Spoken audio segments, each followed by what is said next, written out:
On a cold spring day in 1848, the town of Seneca Falls, New York, watched as wagons filled with men and women rolled to a stop before the local Congregational church. The people in those wagons had come to a meeting called by Elizabeth Cady Stanton and Lucretia Mott, as well as a few of their neighbors and friends.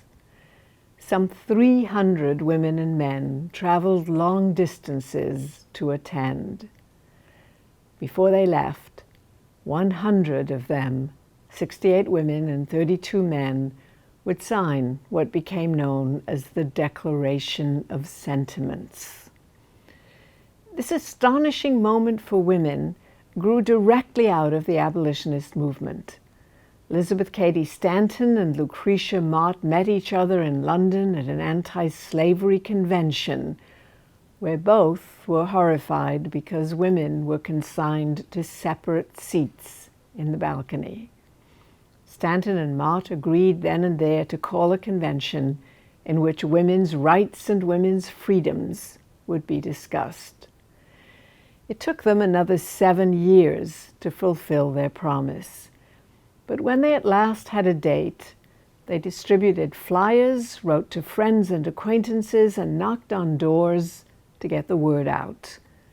When 300 people showed up, they were surprised and gratified. At the first meeting, attendees could not agree on who should chair the convention because they didn't think it appropriate for a woman to do so. In the end, they invited James Mott, the husband of Lucretia, and Frederick Douglass to act as chairs and conveners. The Declaration of Sentiments copied the form and the structure of the Declaration of Independence. This was a deliberate strategy adopted by the small group of female leaders. Their aim was to suggest what might have been included in the Declaration of Independence had women been involved in writing that document. Like the Declaration of Independence, the Declaration of Sentiments had 16 grievances, each a statement of what women suffered. We note as we take a look at this Declaration of Sentiments how much distance had been covered in the half-century since the Revolutionary Period. But we also note what has happened in the years between the two declarations. Men, the Declaration of Sentiments proclaimed, had systematically deprived women of rights due to every human being. He, the universal he, had compelled her to submit to laws in the formation of which she had no voice. He, again the universal he, had withheld from her rights which are given to the most ignorant and degraded men, both natives and foreigners. Note the women are conscious of the fact that no matter how well educated or how wealthy, they could not exercise the right to vote. Propertied immigrants, in contrast, many of whom could neither read nor write in English, could quickly acquire the vote. Their grievances included complaints about the many forms of economic discrimination that women suffered. For example, the women wrote, "He has taken from her all right in property, even to the wages that she earns. He has monopolized nearly all of the profitable employments, and from those she is permitted to follow, she receives but a scanty remuneration." She was deprived of the right to a good education and a good job.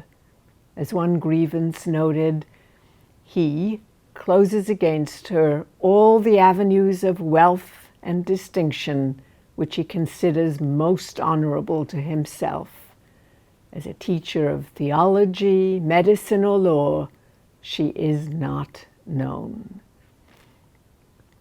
Women also complained that they didn't have rights even within their own families. They wrote, "He has so framed the laws of divorce as to what shall be the proper causes of divorce in case of separation, and the guardianship of the children goes to him, not to her. Perhaps most damning of all, the women complained that men had undermined their claims to moral guardianship and her faith in herself. Even that sphere which is assigned to women, moral virtue, the spiritual well-being of the family, wrote the women, he has denied her by failing to acknowledge that she can effectively participate in the church and church worship. He had, in short, made her morally an irresponsible being, so she can commit many crimes with impunity, provided they be done in the presence of her husband. He, the universal he, had created a false public sentiment by giving to the world a different code of morals for men and women, by which moral delinquencies which exclude women from society are not only tolerated, but deemed of little account in men. He has endeavored in every way that he could to destroy her confidence in her own powers, to lessen her self-respect, and to make her willing to lead a dependent and abject life. In other words, the consciousness of women was so imbued with the ideas of domesticity that there wasn't any way really for her to move out of it, short of the kind of protest out of which the Declaration came.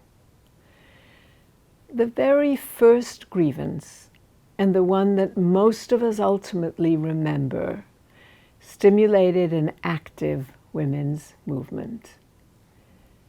The complaint read, "He has never permitted her to exercise her inalienable right to the elective franchise." Virtually all the others passed unanimously, but the idea that women should have the right to vote, although it did pass, was itself an extraordinarily controversial feature in 1848.